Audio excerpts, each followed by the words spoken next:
Hi friends, we'll be discussing today the CCTP8, the core theory paper of Molecular Biology 2 for MSc Microbiology in the revised syllabus as laid down by Savitribai Phule, Pune University, Pune from the academic year 2020-21 with me, Professor Girish Kukreja, Head Department of Microbiology at New Arts, Commerce and Science College, Ahmednagar. Remember, as with our earlier videos, we'll be having only an overview of the contents of the syllabus, right? So the first section, overall you will have in Molecular Biology 4 sections. In this, the first one, it deals with genomics, right? The science which studies the genome in its entirety, that is what is called as genomics. We are now in the era of omics, right? So we'll talk about genomics. We'll have an overview of gene sequencing, which we had earlier also in our earlier semesters. We learned about Maxim Gilbert, Sanger's, ion torrent, pyrosequencing, many more.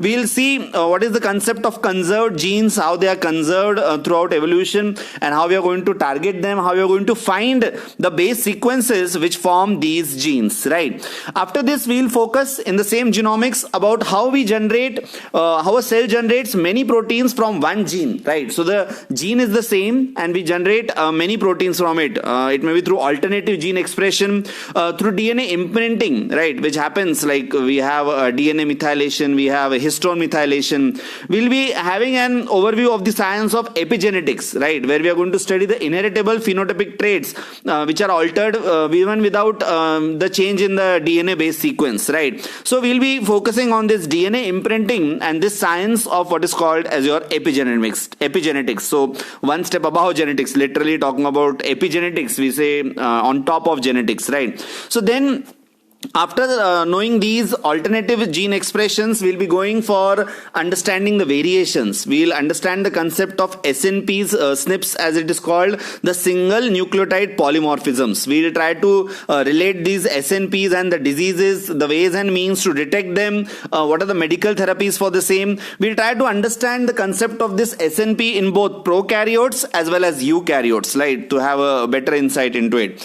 Then we'll be talking about the role of these genomic variations in aging, right? We all are like worried about aging, so we'll try to understand what are the trade-offs which are associated with this genomic variation. So recognition of the trade-offs which are associated with genomic variation and the role of genomic variation in aging, right? So we'll be focusing on this aspect. The next section, so that was with genomics. The next section we'll be talking about GMOs, the genetically modified plants and animals, the yes and no, the rights and wrongs, right? So there are many issues related to the same. We have earlier studied how to produce these GMOs. Now we're talking about what are the various issues which we have to face it, right? We'll be talking about the various social and ethical issues which are confronted in terms of genetically modified organisms. We'll talk about the gene augmentation and the gene therapy, right? So instead of working at the protein level, we are now working at the gene level. So we'll try to understand the concept of this gene therapy, how they are applied in the field of medicine to prevent, to detect at an early stage, how these GMOs can be used to cure the disease, right? So we'll have a focus on the application part of this.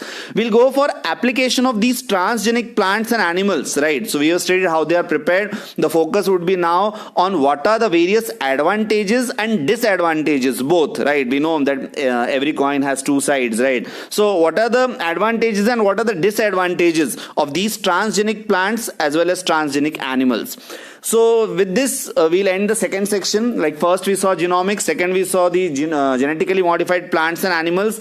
The third we'll be talking about the mobile DNA elements, right? So we'll be talking about the DNA elements which are moving from here and there. Like earlier when these were discovered, people were worried like how this is possible. The one who claimed their discovery, she was also not trusted for a few years.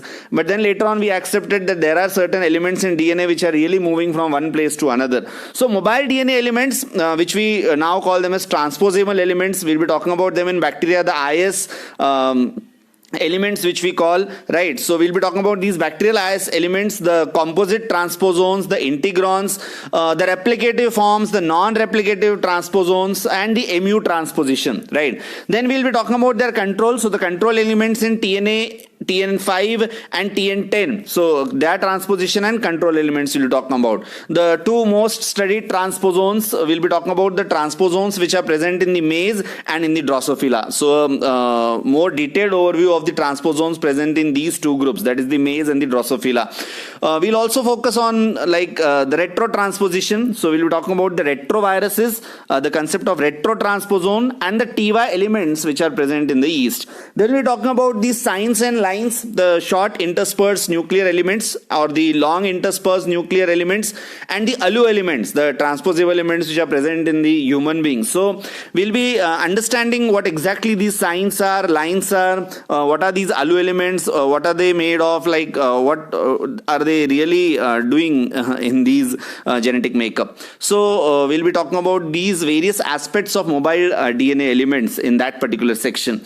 The last section will be now talking about proteomics. So from the genome, like we say, when you study the genome, it is genomics. When you are studying the RNA, it is transcriptomics. Now when you are studying the protein, now we call it as proteomics. So we'll be understanding the basic concept of this proteomics, right? Then we'll go for expression, analysis and characterization of the protein, which forms the thrust area of proteomics. So proteomics exactly does this. It understands the expression, the analysis and characterization of these proteins. We'll go how these protein structures they are analyzed, because we know that the function of the protein is very closely related to its structure. So we'll try to understand the analysis of the protein structure in detail.